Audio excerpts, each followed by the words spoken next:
Hello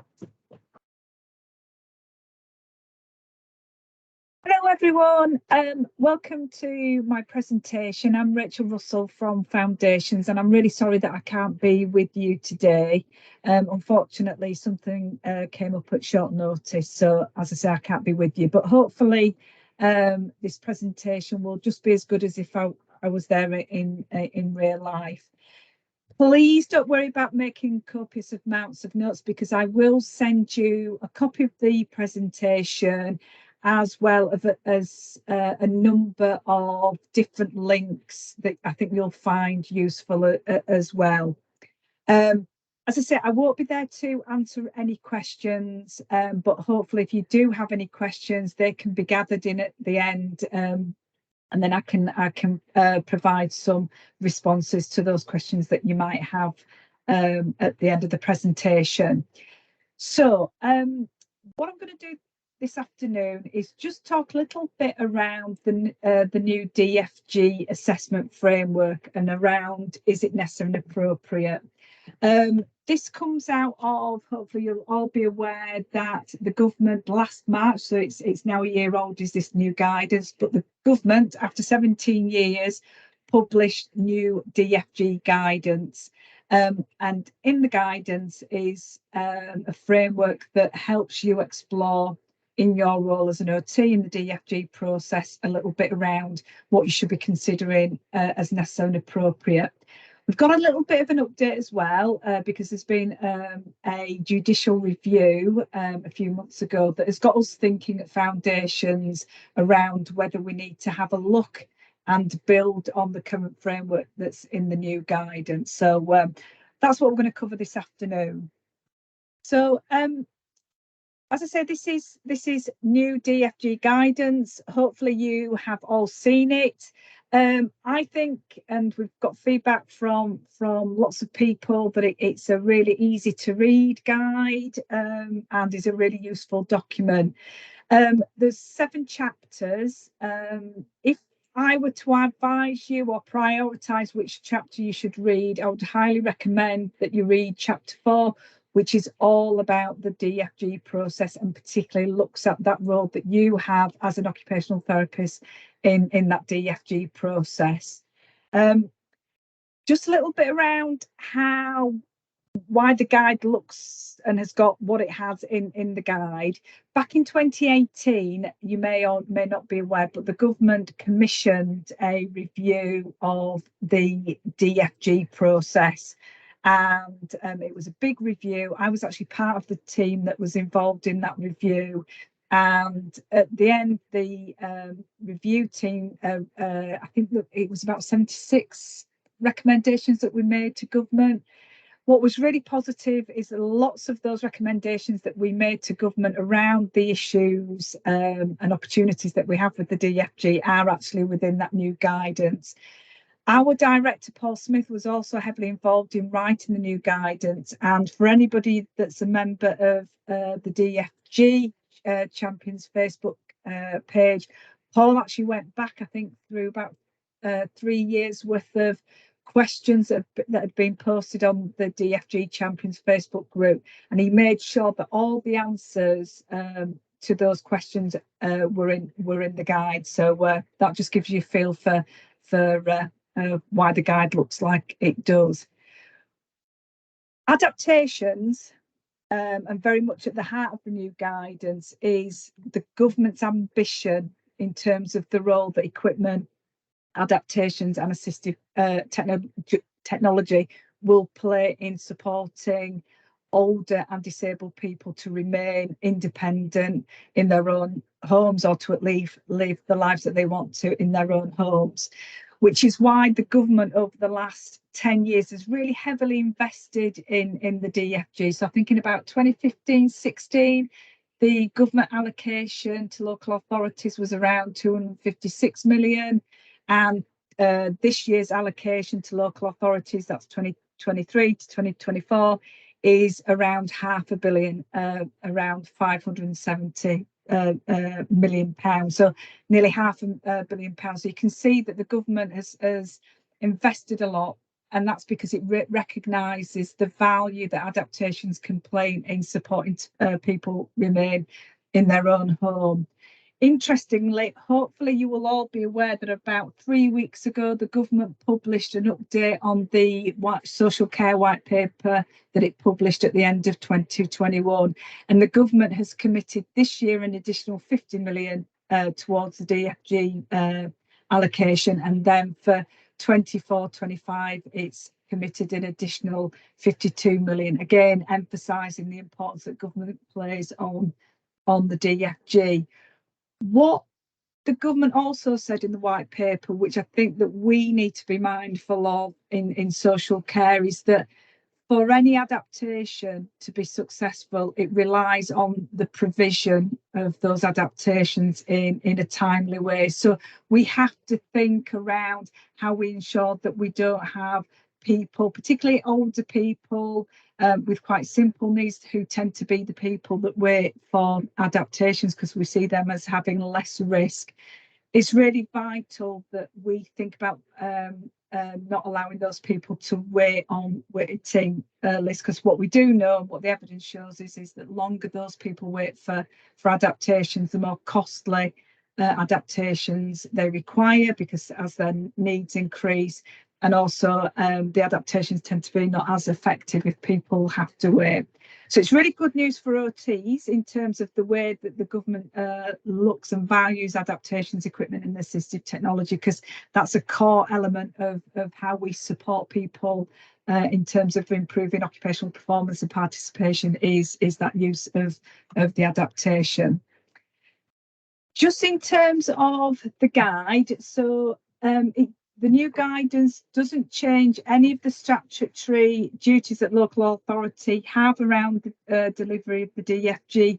The new guidance doesn't change the primary legislation that the DFG sits within, but what it does is it brings together good practice and sets out in one place existing policy frameworks to show what good practice could look like and what good practice should look like in a local authority around the delivery of the DFG. So the primary legislation hasn't changed just because we've got new guidance, but the new guidance kind of brings together in one place all the other bits of policy around adaptations, as well as looking at what good looks like in terms of delivery of the DFG. So I'm going to be talking very much this afternoon around the DFG and your role around that DFG process. But before I do that, I just want to talk a little bit around our role in the DFG process and why it's really challenging at times. The reason it is challenging is because you have to be aware that you are wearing two hats, basically. So one hat you are wearing, which is your kind of biggest hat that you wear, I guess, which is the local authority's duties, particularly social care statutory duties under the Care Act, in providing services that prevent, reduce, delay people from developing health and social care needs. The second hat that you wear is the hat that you wear if you identify with that hat that you're wearing on behalf of social care. So that second hat that you wear if you identify that, oh, actually, I think somebody might be eligible to apply for DFG. I think a DFG might be a really good way in which we might prevent, reduce or delay people's needs or to meet eligible needs. So I just want to kind of look at those two hats in a little bit more detail. So as I say, as I've mentioned, the main hat that you wear, and the main reason, I apologise now for the children's OTs that might be in the audience, where I say the Care Act, for any children's OTs there, just think about the Children's Act, the Chronically Sick and Disabled Persons Act that still applies to children. So for the rest of us that kind of work with adults, the main reason that we're employed by social care is because the assessment function that we have is fantastic for social care, particularly around the Care Act, because our assessment, our assessment role and what we do in assessment is brilliant in terms of helping your local authority do discharge its duties under the Care Act, particularly as I've mentioned around prevention. So and also where we've got somebody who might have eligible needs, you might also be involved in using your assessment skills to help understand how we might support that person to meet their eligible needs. What's really fantastic for the local authority and for social care is that when you do an assessment and you're looking at best ways to prevent, reduce, delay people developing health and social care needs, what is fantastic for social care is that you don't immediately jump to a traditional care package. You kind of think, does somebody just need a little bit of advice, a bit of signposting to where they might be able to access ways to prevent, reduce, delay health and social care needs? Is it a bit of equipment or assistive technology that we could look at to reduce, prevent, delay, or to meet eligible need? Or then you might be thinking, actually, given the issues that we've picked up under that assessment, what we might be able to do is to look at adapting the home. Because that's what you're doing when you're doing that home visit. That first part of that home visit is really understanding how that home environment is perhaps preventing that person doing the everyday activities. So that's what you're doing. You might be thinking, actually, what we might be able to do is adapt this person's home so that we prevent, reduce, delay somebody developing health and social care needs. So it might be at that point you're thinking, oh, right, okay, yeah, I think we can adapt the property. And actually, what we might be able to do is suggest to the person that we're working with that they apply for a DFG.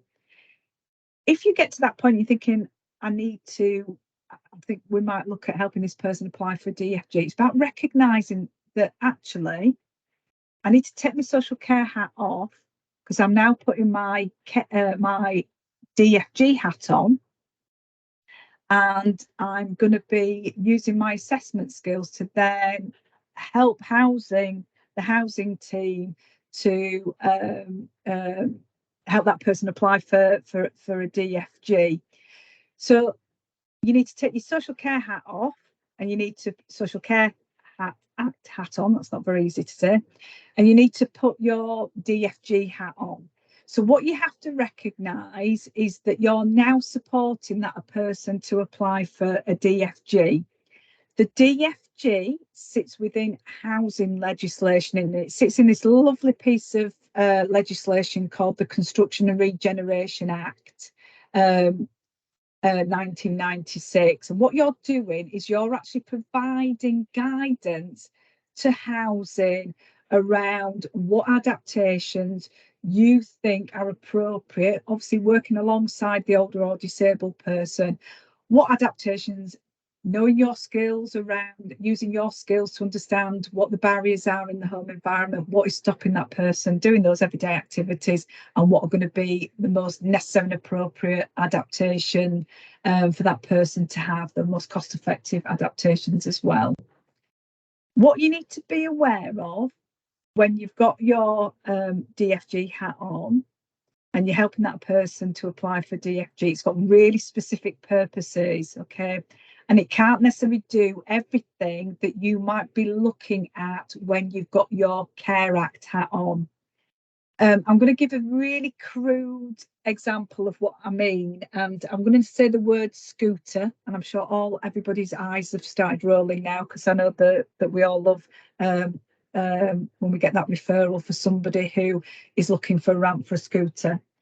So you could have little Mrs. Russell who can get in and out of the property fine. She's got a little bit of osteoarthritis, and what she's decided to do is she's gone out and bought herself a scooter, because what she wants to be able to do is to go out, connect with her social connections, go out to the shops, etc., etc., go to the GPs, etc. So what she's doing is she's wanting to apply for a DFG because she wants that ramp to get in and out of the property. She can get in and out of the property fine. It's just that she's bought herself a scooter, and it's that she can't lift in and out. Now, in a short while, I'm going to go through the purposes of a DFG, and it does talk about you can use a DFG to help somebody access their property, but it has to be necessary and it has to be appropriate. And actually, in that situation, you might say, well, actually, it's not necessary because actually she can get in and out of the property fine. Actually, what the issue is that she's purchased a scooter to go shopping, etc. So it's just being mindful that sometimes the things that you might be considering, so if you think about the Care Act wellbeing principles, don't always nicely align with what you can, those purposes of a DFG, which I'll come on to shortly. So it's just being really, you have to be really careful, because what often you can do if you're not aware of all the purposes that you can use a DFG, you can raise expectations to the person, the older or disabled person, around what you might be able to use a DFG for. Now, from memory, when I did this presentation last time to Norfolk, I'm aware that you, for some of your districts, you do have some discretion, and perhaps where there might be cost benefit to social care, in those instances that you might use your discretion to look at providing Mrs. Russell with some type of facility, because it would reduce the need for her to have social care. So so just be mindful that you do wear those two hats. Your primary hat, which is your role under the Care Act or the Children's Act, where you're kind of thinking about that child's welfare. But also, if you're thinking about helping the person apply for the grant, it's about just knowing that it is a different hat.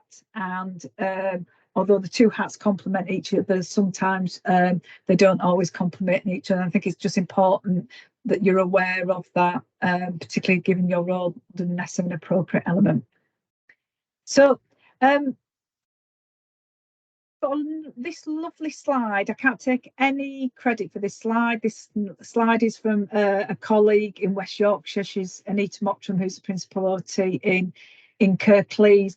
And what she did is, we often now talk about strength-based approach, and also how the person can use their own assets in terms of meeting their own health and social care needs. And one of the best assets that people can access is the DFG, in terms of meeting their those things that you look at under the Care Act. So here, what Anita's done is, you'll be familiar with these under the Care Act.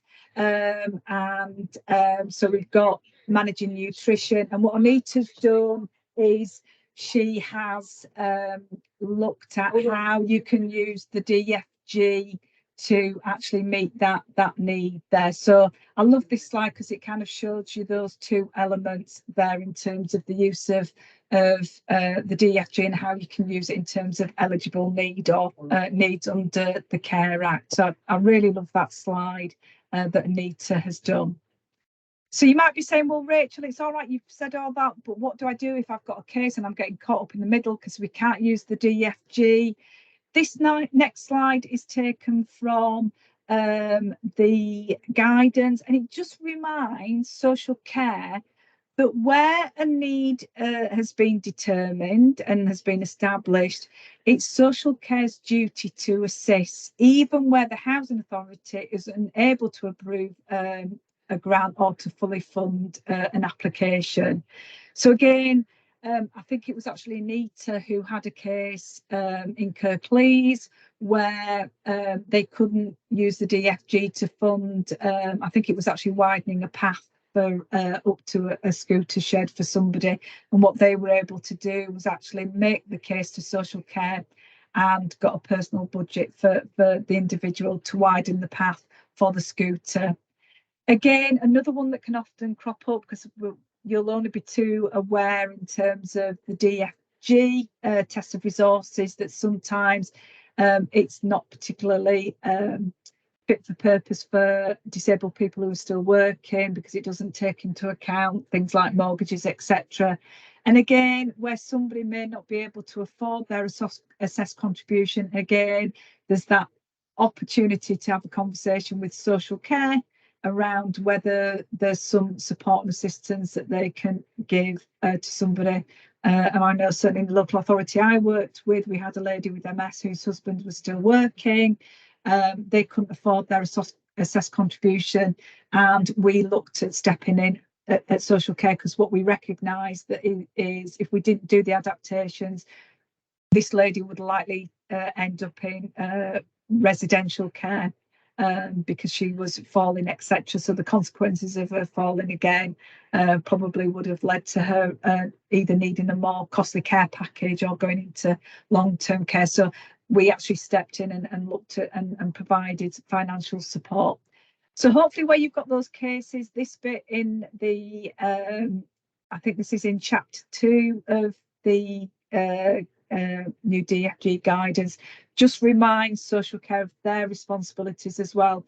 Doesn't necessarily mean that you assist and provide the adaptation. So, for example, that lady that needs the scooter to go shopping, it could be that you look at giving that little Mrs. Russell some support in terms of online shopping. But there is this in the guidance just to get us to think about actually what else can social care be doing if the DFG can't be used to fund a grant.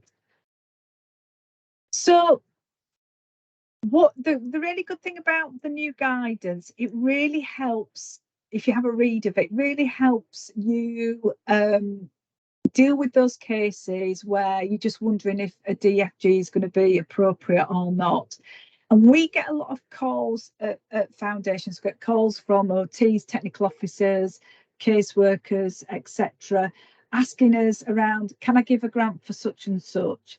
And what the guidance is really good at is taking you through the kind of thought processes that housing has to consider when somebody makes a grant application.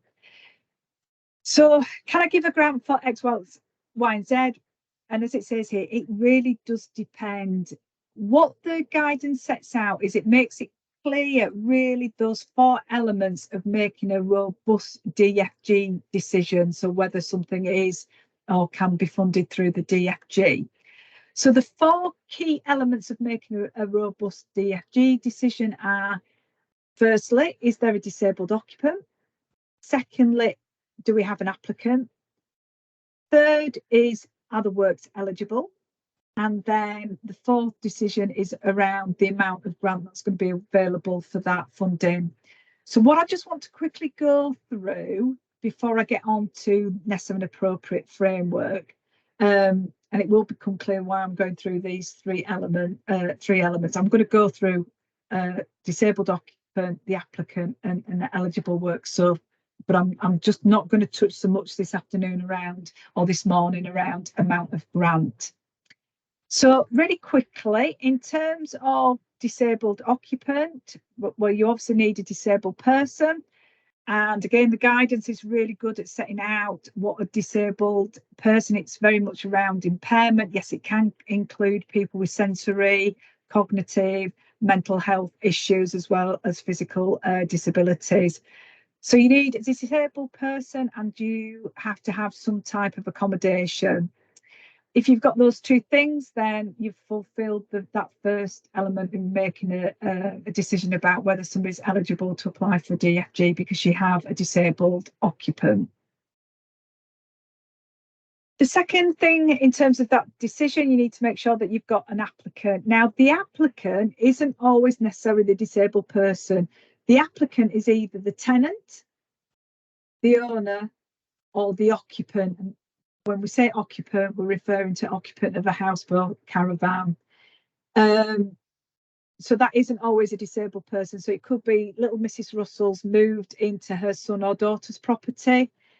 And if that is the case, then the applicant in that situation is daughter who or son who's the owner of the property.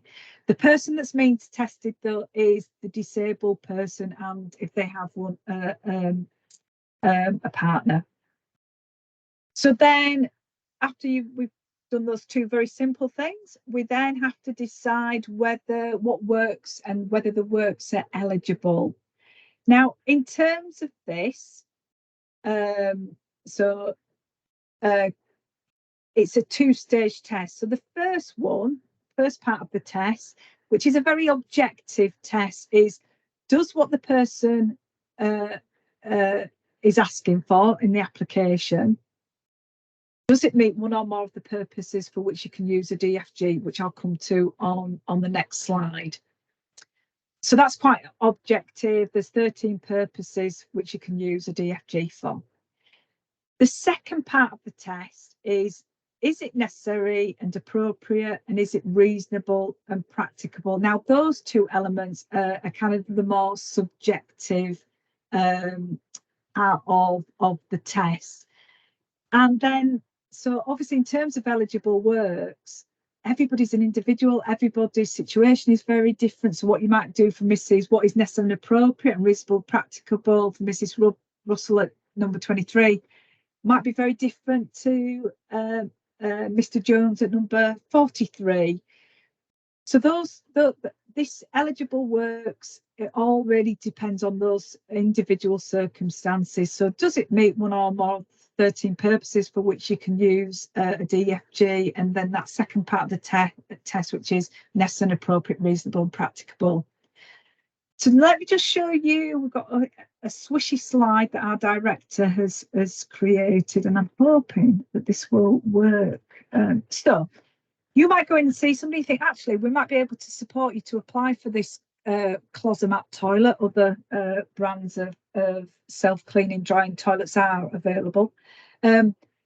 Because actually, if we look at this Closomat toilet, what it's actually allowing you to do is gain access to toilet facilities. So we know, in terms of necessary and appropriate, that is one of the things in which we can look at helping you apply for a DFG, because it's access to a toilet is the Closomat, and which is necessary and appropriate, and it's reasonable and practicable to do. So that kind of then goes into your eligible works. It may be you're looking at somebody thinking about a wet room because somebody's struggling to get in and out of the bath, got perhaps osteoarthritis. So actually, yes, you're struggling to get in and out of the bath. Could look at a wet room. It's the most cost-effective solution. Bath lift is not going to work, etc., etc. And we know that that's one of the purposes for which you can apply for a DFG. So again, yes, you look at, yes, it's necessary and appropriate from an OT perspective. Housing looks at it and says, yeah, that's reasonable and practicable to do. And it goes into your eligible works. You might go out and see somebody and they say, I'm wanting heating because my property's cold. And actually you do your assessment, and actually it's not to do with the disability. Actually, there's an issue with the heating system. It's not being repaired, it's in disrepair, and actually it will be solved, whether the person has a disability or not, through having it repaired. So that's clear that it's not necessarily appropriate, because it's not about disability, it's about that the system's not working. So that means it's not eligible work, so it kind of falls out there. You might get somebody, and this often happens around family cases, where somebody says, we want to provide access for our disabled child, daughter, or disabled mum or dad, so that they can access the dining room. And actually, dining room isn't one or more of the purposes for which you can use a DFG. Hopefully, whilst I've been talking, you've had opportunity to look at all the different types of purposes, from access to the home, interestingly making the home safer for everyone, not just the disabled person. Often that can be the one that's used where you've got children with behaviours that challenge, where you're looking at trying to provide a safe space for siblings. Access to family room, access to bedroom, access to a toilet, access to a shower, access to wash basin. Notice it's around, in terms of kitchen, it's not about access to a kitchen, it's about providing the facilities that would help that person prepare and cook food. Lots of information in the new guidance. I think it's Appendix B that unpicks some of these purposes in a bit more detail. So it does discuss where you've got a child, where it's appropriate from a developmental point of view to look at providing access to preparing and cooking food. Interesting, in the primary legislation just talks about better heating, but we've also, if you think about the DFG legislation that was written nearly 30 years ago, our evidence base is much better. And actually what we've got now is an evidence base that talks and helps us understand that for certain conditions like MS, we know that actually for some situations, a more cool environment like air condition really helps where there's an issue with muscle fatigue and heat. So there is a little bit in the guidance around heating and cooling. Yeah, access to care for others. So that might be where you're looking at senior track hoists to enable that carers to support that person at home. And then one that causes lots of debates, and I'm sure you might have lots of questions at the end that you can send to me around access to garden. And again, it's around how your local authority interprets some of these purposes, like access to a garden and what you will and won't include. But again, lots of useful information in the new guidance around that. So hopefully that gives you a feel for making that decision around, oh, I'm thinking we could look at a Closomat, as I say, or a Geberit, whichever toilet brand, and seeing how you would need to make that case as to which one or more of the purposes for which you can use a DFG. So for another crude example is you might be working with somebody with a kidney condition that leads to some physical frailty. So you may be looking at a wet room because they've got difficulties accessing the bath or the shower. But at the same time, they might be saying, well, I'm also needing some storage for because I do home dialysis and I need some sterile sterile storage.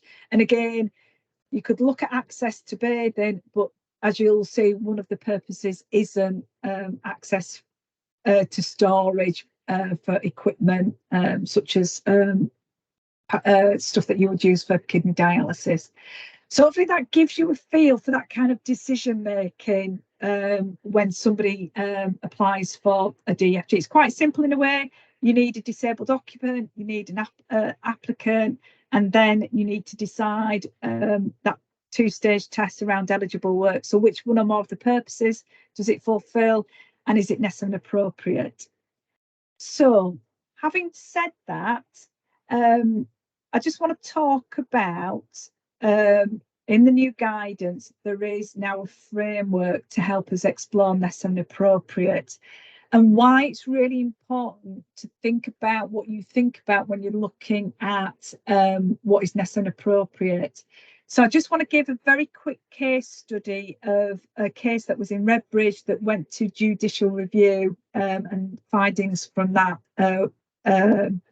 What happened, my understanding about the case was that a family applied for, wanted a DFG, wanted to make an application for a stair lift to be a backup for the through floor lift. So the family had, in the previous few years, had replaced the through floor lift because it kept breaking down, and the one that they had installed also kept breaking down. And so what they wanted was a stair lift so that they could get the disabled son onto the stair lift so that they could access upstairs. Now, I'm not sure if any of you have ever recommended a stair lift. I doubt you have, as a backup. So the OT went out and did an assessment and agreed with the family that a stair lift was a suitable, it was necessary and appropriate for it was necessary and appropriate. The case then, those recommendations went through to housing. Housing got that and said, well, actually, yes, we agree that you might think it's necessary and appropriate, but we don't think it's reasonable or practicable, and we don't think it's a reasonable option as a solution. And family weren't happy with that, is my understanding. Obviously went through that local authority's complaint, and then it ended up in the High Court for judicial review. And the judge looked at it, and basically he looked at this part of the primary legislation, which says that the housing authority shall not approve an application for a grant unless they are satisfied that the works are necessary and appropriate, which, as we know, the local authority said, yes, it's necessary and appropriate. The judge then looked at whether how the local authority made the decision about it being reasonable or practicable. Okay, so the judge looked at, right, I can see here in the primary legislation, in terms of reasonable and practicable, you can only turn it down where the condition of the property or dwelling or houseboat is in poor state of repair. So that's the only way that a local authority can actually turn down a ground around it being reasonable, practicable. So they can only turn it down if the age and condition of the property is such that it's not safe to do the adaptations. My understanding was it was a relatively modern property.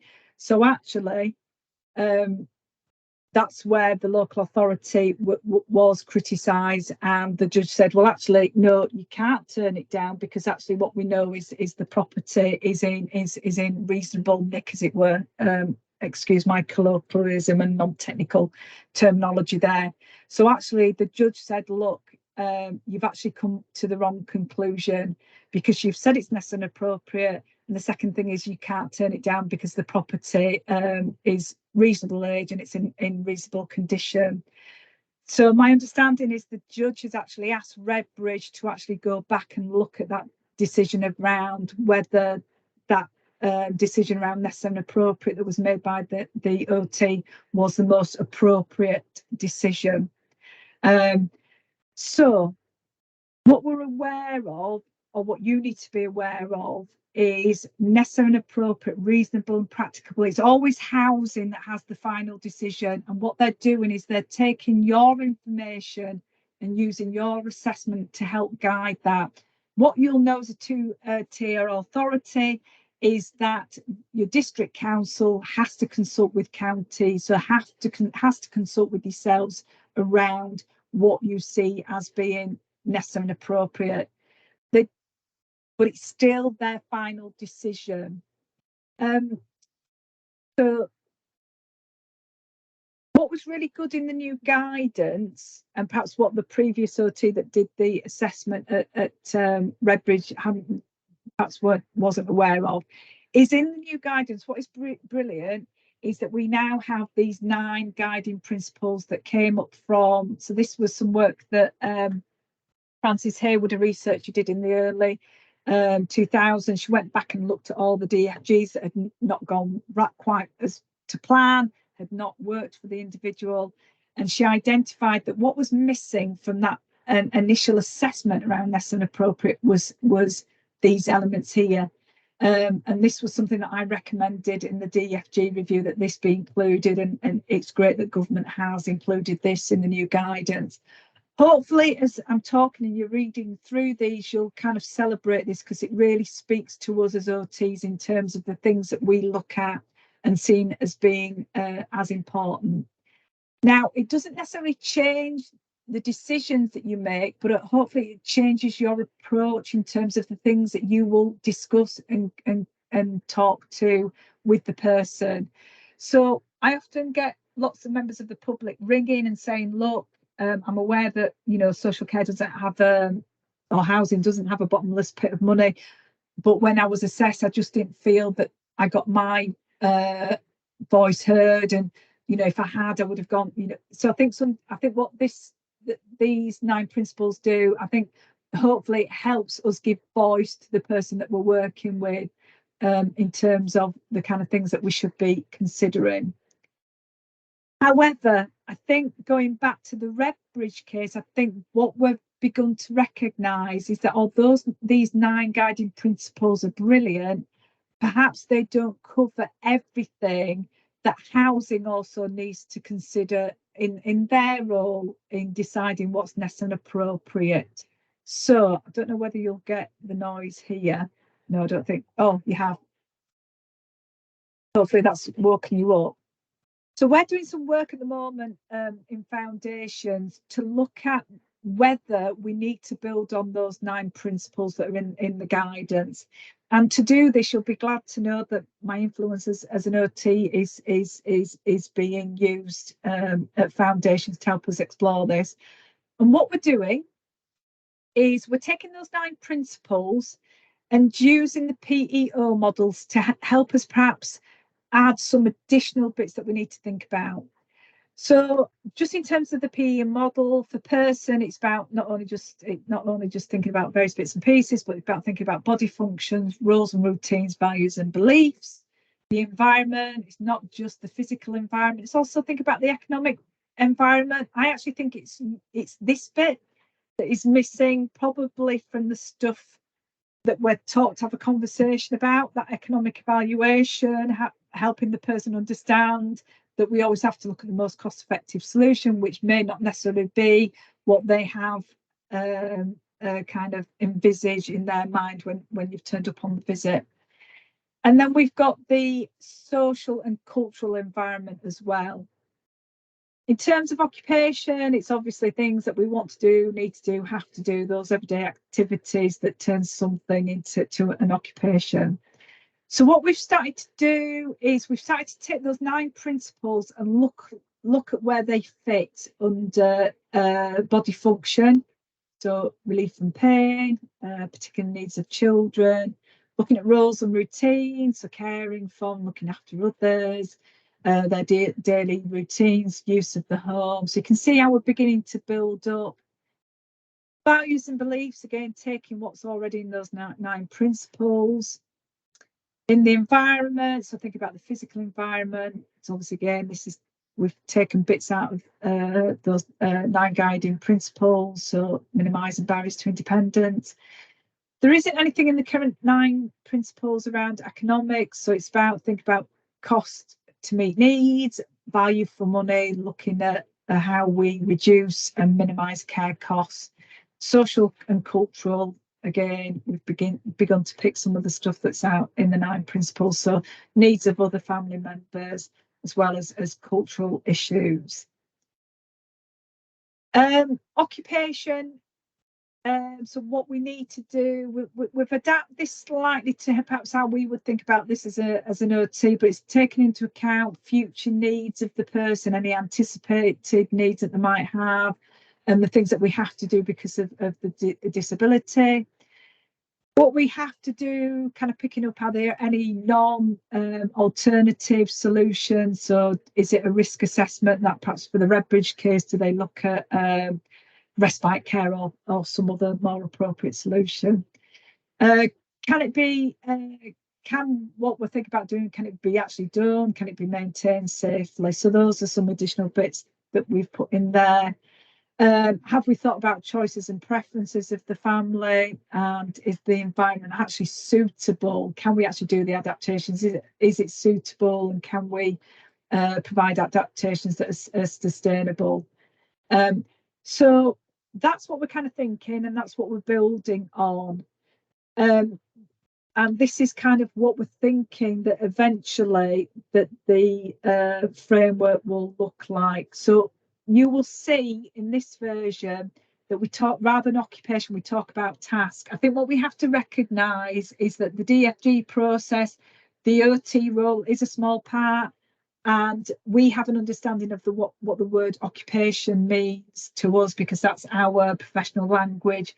It isn't the language of other professionals that are heavily involved in the DFG process, whereas the word task is.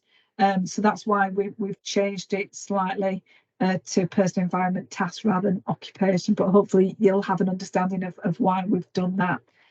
So it'd be really good if you want to email me around what you think, whether you think we're heading in the right direction, whether you'd find this really useful, and what other criteria you think are kind of the critical criteria that we need to include in that criteria box under those 3 key headings and 9 categories that fall under the 3 main headings of person, environment and task. So yeah, it'd be really good to get your feedback on that. I think My view as well is that it's not only that it's the simple cases that are fine. It's usually these complex cases. So, for example, that Redbridge case was clearly a really complex case. And I think what is in the new guidance is also just ensuring that we've got the right people involved in the assessment anyway. So this is taken from the guidance that sometimes it might not necessarily be an OT that is the right professional to do that assessment. So again, behaviours that challenge, actually for those really complex cases where there's behaviours that challenge or behaviours of concern, actually is it a clinical psychologist that we need to get involved? So it's about what's really good, as I say, in the new guidance is this statement. It's about having the right set of professionals involved in those cases so that we get the right people looking at what is necessary and appropriate. The other thing that's really good that I think sits on alongside this necessary and appropriate framework is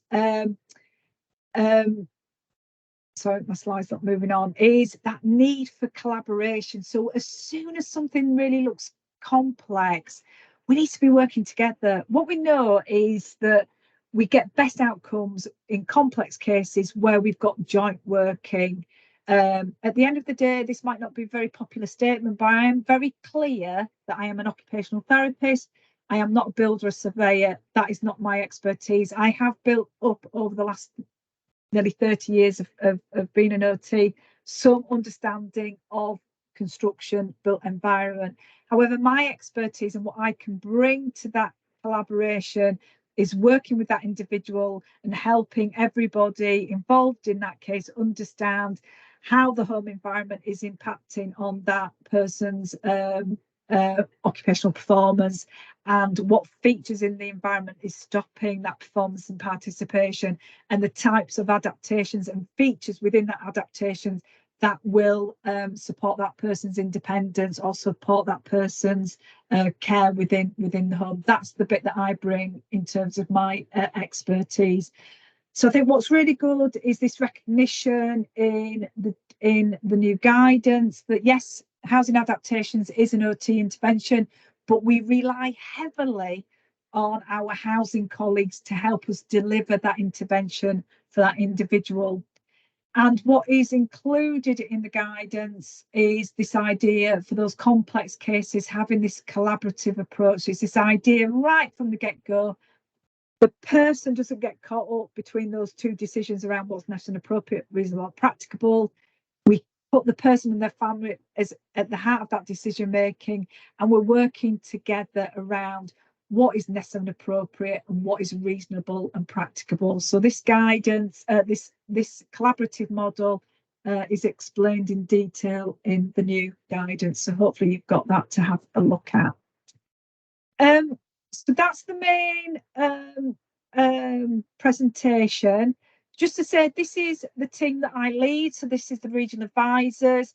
Your new regional advisor, Steve, started with us in February, and Steve covers your area. So he covers the east of England. So if you've ever got any queries, questions, go to Steve. If it's a really complicated OT bit, Steve will pull me in to support with that question. So what you'll see here is obviously Steve's your regional advisors. We've got lots of other, we've got 4 other regional advisors. So obviously there's myself, I cover, you can tell by my accent, I cover Yorkshire and the North East. But what we've all got as regional advisors is also an area of expertise. So Steve is a surveyor. So your regional advisor is a surveyor and technical officer by background. So he brings that expertise to the regional advice team. And as I say, I'm obviously the OT, so I bring that bit. We are here to help you. So if you've ever got any queries, questions, you want a critical friend, you want, obviously we can't give you clinical advice because you're the experts. But if you want that sounding board, we're here. A lot of what we do, it's all free of charge. So please contact Steve if you've got any questions, because Steve is there to help you. And we're always delighted to get calls because, yeah, it makes us feel like we're doing something as well. We also provide lots of training. So we do 2 DFG courses that you might be interested in. We do every fortnight rules and reg ones. And then I do a monthly course for OTs. Again, all this is free of charge, that delves much deeper into the rules and regs that I think you need to know as an OT working in the world of DFG. I also do a quarterly OT network meeting. The next one has been moved from May to June, and that's because we've got an assessment summit, which is full, I'm afraid. And we're going to use that network meeting to give some feedback on the kind of thing, the outcome of that summit that takes place in Birmingham. That is a really important meeting for me because I get to meet you guys. I get to hear the issues for you. I, alongside Paul, our director, meets with the Department of Levelling Up Housing and Communities that the DFG sits within. So I regularly feed up to government and that department or government department the issues that our OTs are having. I also meet with the Royal College of OT every quarter as well, and that's also another opportunity for me to feed to them the kind of issues that you guys are having out in social care and housing. So yeah, we do those network meetings, training. We have got the DFG Champions Facebook page, so that's a community of practitioners, lots of OTs, technical officers, caseworkers, lots of questions are posted there. So if you've ever got a question that you want to put on there, you'll get lots of interesting answers back. We also do, where we've got managers, working with managers, we do things like service improvement workshops. So we've now got a new workshop that is called OTs are from Venus, technical officers are from Mars. And again, it's looking at the opportunities and tension that comes through collaboration between the two disciplines of built environment, which is your technical officers and surveyors, and obviously allied health, social care, which is ourselves. So we've got a really good workshop that looks at those tensions and opportunities to really work well and collaborate. And then we have a fortnightly newsletter that you can sign up, and loads of resources that we're continuing to build on our website. So just finally for me to say thanks ever so much. Hopefully you found this session really useful. I'm really sorry that I can't be there in person. You will have lots of questions. I tend to go into waffle mode. I'm sure I've been waffling this afternoon, so I do apologise. But if you have got any questions, I think those questions are going to be gathered. So what I'll do is probably if you can send me those questions, and I'll do a bit of a Q&A and send that back. In the meantime, I'll send towards the end of the week a copy of the PowerPoint presentation so that you've got there, as well as some useful links. So yeah, I hope that's been of use to you. Really lovely to, well, obviously not to meet you, all because sadly I'm not there, but hopefully it has been useful. And yeah, and as I say, yeah, I hope to meet you soon.